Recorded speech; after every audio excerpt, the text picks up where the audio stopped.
Hey guys, welcome to Flight Test. I'm Josh, and this is Peter, and this is Josh. Hi. Hey guys. We're here on a beach in California, somewhere around the San Francisco area. We're gonna do some flying today, and you know it's a great location, really beautiful. You've got waves, you've got the beach, you've got beautiful hills, rock formations, all kinds of cool stuff. But it does come with its own set of challenges. Salt water, for example, can be really corrosive to the electronics inside, and then you've got sand. Sand can get in all kinds of crevices, especially moving orifices. Yeah, like the motors. Yeah, and so we're going to talk about today how to keep things tidy and neat.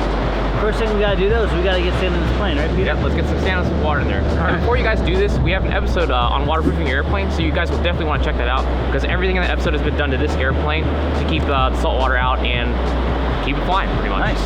All right, you want to get it up in the air? Yeah, let's grab it. Peter, you modified. This is a Tidewater. Yep. But it's a twin engine Tidewater. Yeah, this is the Zonefly Riptide. Zonefly Riptide. Yep. Dude, it looks like it's performing great. Yeah, it flies pretty good. It's not bad. You do have quite a bit of wind too. It's handling pretty well. It's windy. Now we recently also did an episode on flying on the water with Alan Bruce and his big gasser. And this has a little bit of a difference because there were no waves that were just constantly rolling in, which means you're more likely to put water, put sand, and flip this thing over.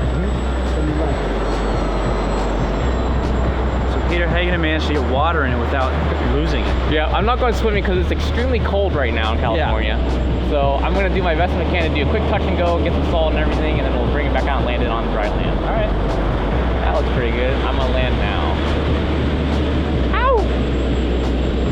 Touch and go. Nice. Anyone else want to fly first before we bring it in? I mean, I could really put some salt water in it. Alright, I'll do another landing. Just to get nice and salty.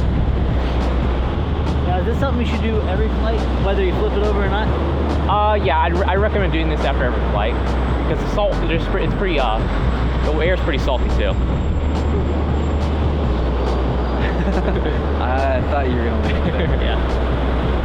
Alright, I'm going to bring it and land it. Alright. Try to get plenty of sand.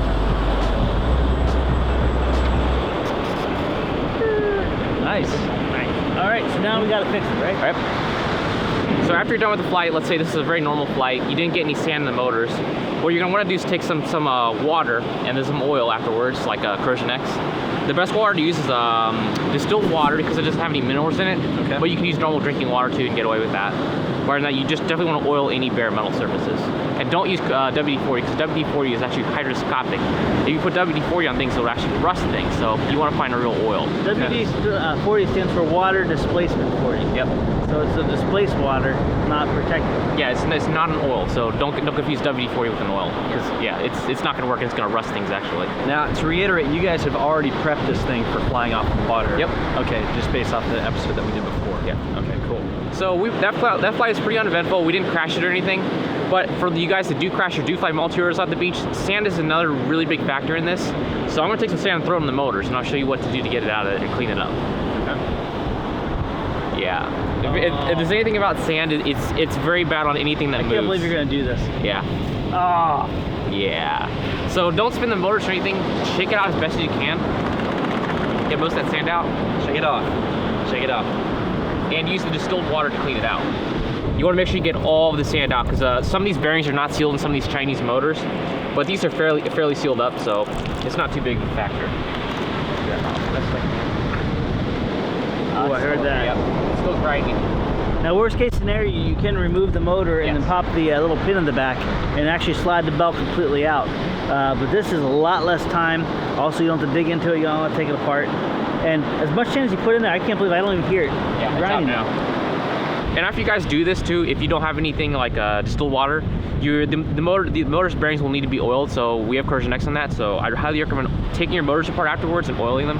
Salt waters are always a very maintenance heavy field, so you guys will definitely need to do some cleanup afterwards if you want your plane to last. Now one thing, we haven't flown out by the sand, but one thing that happened to my dad's planes a lot, we'd put it down and then say it would nose over and get mud in it. But once that mud started drying, it fell back into the motor and oftentimes caused a lot of damage. So if you're flying off of sand, wet sand will kind of pack up in there. Make sure you get all the debris not only away from the motor, but away from your cowling so nothing can dry out, fall in on the car ride home, and then clog your motors up again later. All right, cool. Well, thanks, Peter. Do you think we can get another flight out of it then? Sure, let's go burn some more batteries. All right, yeah. All right, well, thank you guys for watching, and we'll see you guys next time. See you next time.